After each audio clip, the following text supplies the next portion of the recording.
Hi, welcome back ulit dito sa aking channel, ArcTech TV. So, sa video na to, start natin explore ang AutoCAD simula very beginning para makatulong sa mga beginners na gustong mag-aaral ng AutoCAD or sa mga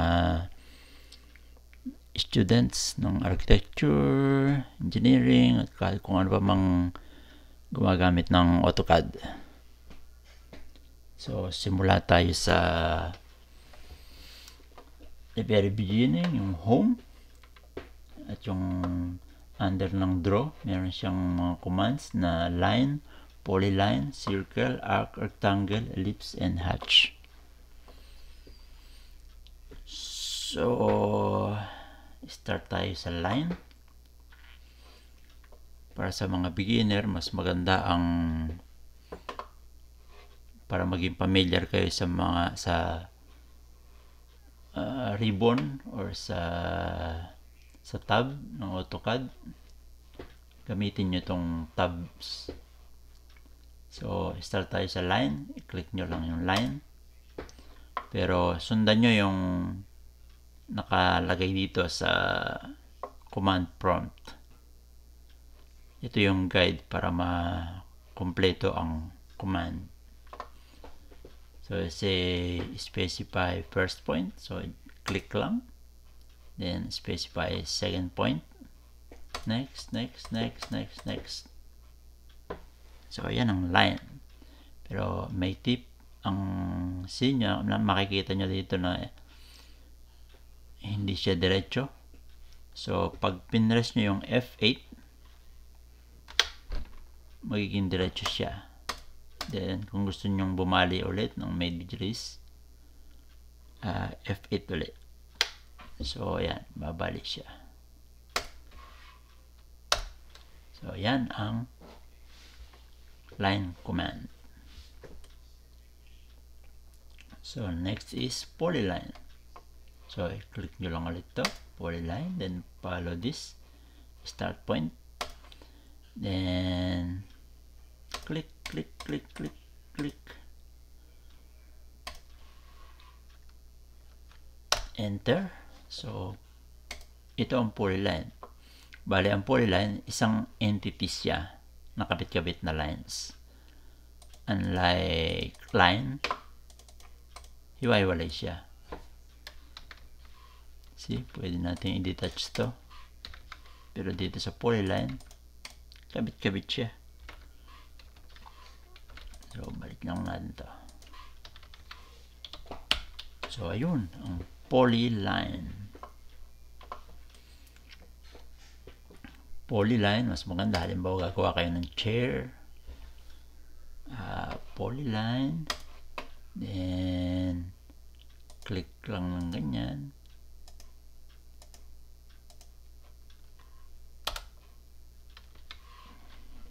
Yan, meron na kayong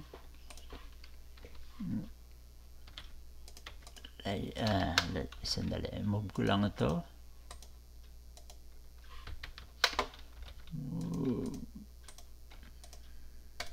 Ayan, so meron na kayong pinaka-frame ng chair, which is polyline, na pwede nyong i-move anywhere na isang entity lang.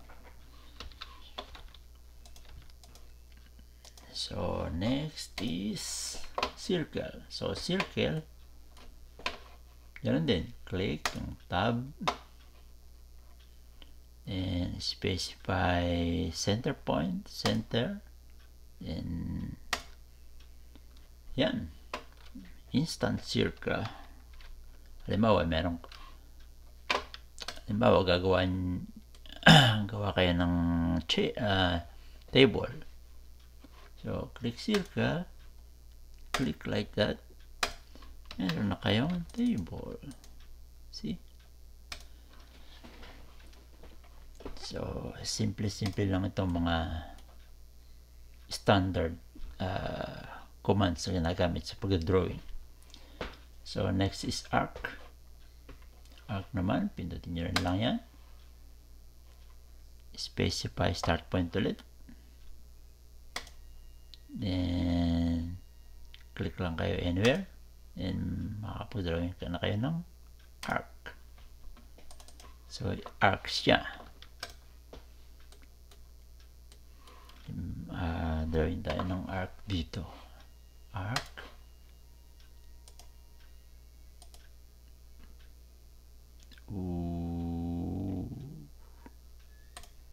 Oops. Arc.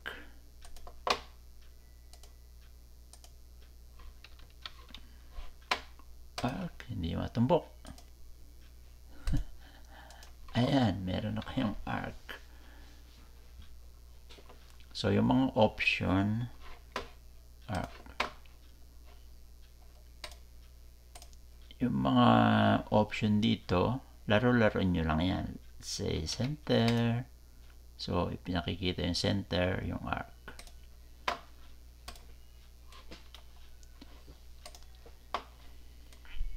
Madali naman yan pag sundin nyo lang yung mga kung anong sinasabi dito sa command prompt habang nag-execute ng command, masusundan nyo yan. So, punta naman tayo sa rectangle. So, rectangle, click nyo rin lang yan. Then, specify first point and second point. See? Rectangle na siya. At siya ay polyline dahil siya ay rectangle. Then,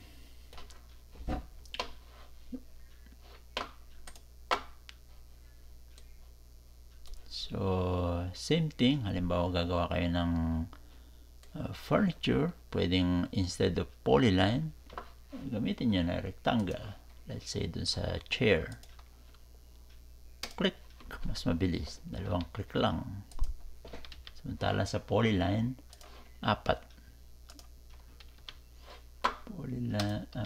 Polyline 1, 2, 3, 4, 5. So, ayan ang rectangle. Isa pa. Para may nakita ko doon. Rectangle, click. Yung mga option dito, sundan nyo rin lang. Pero, as example, ganito lang gawin natin muna ngayon.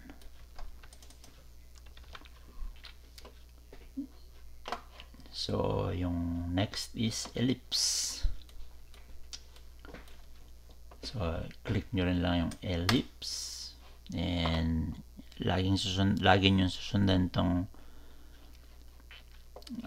nasa command prompt para hindi mawawala. And, click lang. And, nakagawa na kayo ng ellipse. So, ginagamit yan like kung meron kayong ibang design, let's say for this one, click yung ellipse. And dito, dyan, yan, nakagawa na kayo ng design. Or let's say may fan sa ceiling, pwede nyo gamitin yan. So, meron din siyang mga options na kung ano-ano. Susundan nyo lang din siya. Pero, huwag na natin munang gamitin yan dahil medyo komplikado yung ibang mga option niya. So, pag-aaralan natin yan later. Next is hatch. So, hatch. Bali, ang hatch ay ina-apply yan sa isang closed entity. Like sa circle, pwede mo i-hatch siya. Pero kung arc, hindi mo siya pwedeng i-hatch kasi open siya. So, i-try natin ang hatch. So, hatch, marami siyang option dito kung anong pattern ang gusto nyo ilagay. Iba-iba yan, madami yan. So, gamitin muna natin itong solid. So, i-click nyo lang yung gitna. Meron na siyang hatch color. So, let's say, magawa tayo ng dalawang circle. Circle. Isa pang circle sa gitna. So, donut. Pag nag-hatch tayo dito, hindi niya kukuhanin yung gitna. Hindi ma-hatch yung gitna kasi may boundary siya. So, same as for rectangle. Hatch. Hatch. Yan. So, magagamit yan habang kapag kayo ay gumagawa ng design. Like, halimbawa, itong counter. Gagawan nyo, halimbawa, kukulayan nyo yan. Gagawan nyo muna yan ng polyline. So, polyline. Click yan. Kasi kailangan may polyline na closed polyline para ma-hatch nyo. Kung basta line lang na ganong hindi close, pwede rin pala siya sa line. Line, tapos hatch. Basta close siya, pwede. Oops. Hatch. So, basta closed siya, pwede nyo siyang i-hatch. Pero kung naka-open yan ng konti, tapos i-hatch nyo, hindi siya mag-hatch. Kung alam yung closed na lines, yun ang ma-hatch niya. So, ayan. Yung kitchen counter, may closed polyline, pwede nyong kulayan ng hatch. Hatch. Oops. Isang option pala, isang tip pala dito ay, kapag nag-hatch kayo, i-click nyo select object. So, select para makulayan lahat. Kasi pag nag-hatch kayo ng pick point, say hatch, then pag pick point ang ginamit, tapos may boundary siya dito na closed line, hindi siya ma-hatch. So, mas maganda ay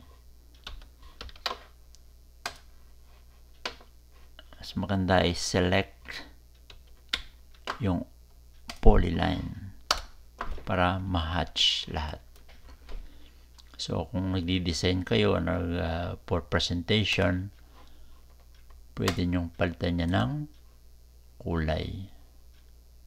Set color.